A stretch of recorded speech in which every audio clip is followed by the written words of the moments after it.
नमस्कार दोस्तों, टॉप भोजपुरी में आपका स्वागत है। दोस्तों, जानकारी के लिए बता दें कि ट्रेंडिंग स्टार खेसारी लाल यादव पहुंचे बागेश्वर बाबा के पास और बागेश्वर बाबा ने खोले खेसारी के कई राज। जी हां दोस्तों, आप लोगों ने सही सुना।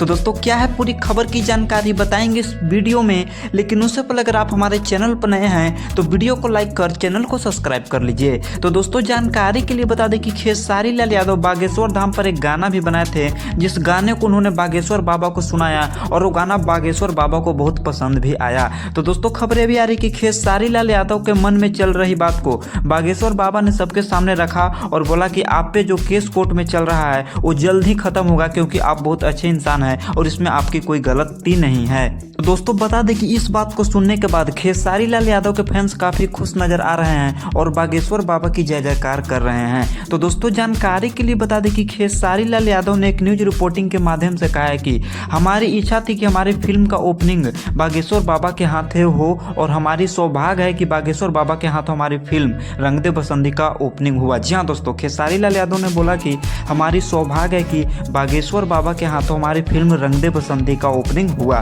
तो दोस्तों, खबरें भी आ रही कि खेसारी लाल यादव ने भी बोला कि बागेश्वर बाबा कोई साधारण इंसान नहीं है और वो इंसान के रूप में भगवान है। जी हाँ दोस्तों, खेसारी लाल यादव ने बोला कि बागेश्वर बाबा कोई साधारण इंसान नहीं है और वो इंसान के रूप में भगवान है। तो दोस्तों, जानकारी के लिए बता दें कि खेसारी लाल यादव के इस बयान को सुनने के बाद कुछ लोगों का मानना यह है कि ऐसा कुछ भी नहीं होता, खेसारी अपने मन से कुछ भी बोलता रहता है। तो दोस्तों, वहीं पर कुछ लोग खेसारी लाल यादव को सपोर्ट भी कर रहे हैं और बोल रहे हैं कि खेसारी भाई का कहना सही है, ये बात सत्य है। तो दोस्तों, जानकारी के लिए बता दें कि खेसारी लाल यादव से जब राम मंदिर उद्घाटन के बारे में पूछा गया तो उन्होंने बताया कि मैं 22 जनवरी को तो नहीं जा पाऊंगा, क्योंकि उस दिन वहां पे भीड़ बहुत ज़्यादा होगा और उस दिन मेरा जाना संभव नहीं है और वहां पे काफ़ी भीड़ होगी और जब हम वहां पे जाते हैं तो भीड़ और ज़्यादा बिगड़ने लगती है, इसलिए मैं 22 जनवरी को तो नहीं जा पाऊंगा, लेकिन किसी अगले दिन मैं वहाँ पर जरूर जाऊँगा। तो दोस्तों, खबरें भी आ रही कि खेसारी लाल यादव से जब पूछा गया कि आप बागेश्वर बाबा से मिलकर आए हैं, क्या राम मंदिर के उद्घाटन में बागेश्वर बाबा भी जाएंगे?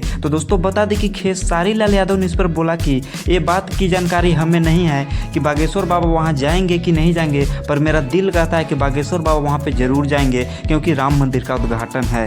तो दोस्तों, जानकारी के लिए बता दें कि राम मंदिर उद्घाटन में जो धूपबत्ती को जलाया जाएगा उसका ही कीमत सिर्फ 5 लाख रुपया है। तो इससे आप अंदाजा लगा सकते हैं कि राम मंदिर को बनने में कितना खर्चा आया होगा। और दोस्तों, 22 जनवरी 2024 को राम मंदिर का उद्घाटन प्रधानमंत्री श्री नरेंद्र मोदी जी के हाथों द्वारा किया जाएगा। तो दोस्तों, क्या बागेश्वर बाबा को लेकर खेसारी लाल यादव का कहना सही है गलत है, एक कमेंट बॉक्स में जरूर बताइएगा। और इसी तरीके की खबर को पहले पाने के लिए आप हमारे चैनल को जरूर सब्सक्राइब कर लीजिएगा। और दोस्तों, आप ट्रेंडिंग स्टार खेसारी लाल यादव को कितना सपोर्ट करते हैं एक कमेंट बॉक्स में जरूर बताइएगा। तो दोस्तों, तब तक के लिए इतना ही, अब मिलते हैं अगली वीडियो में।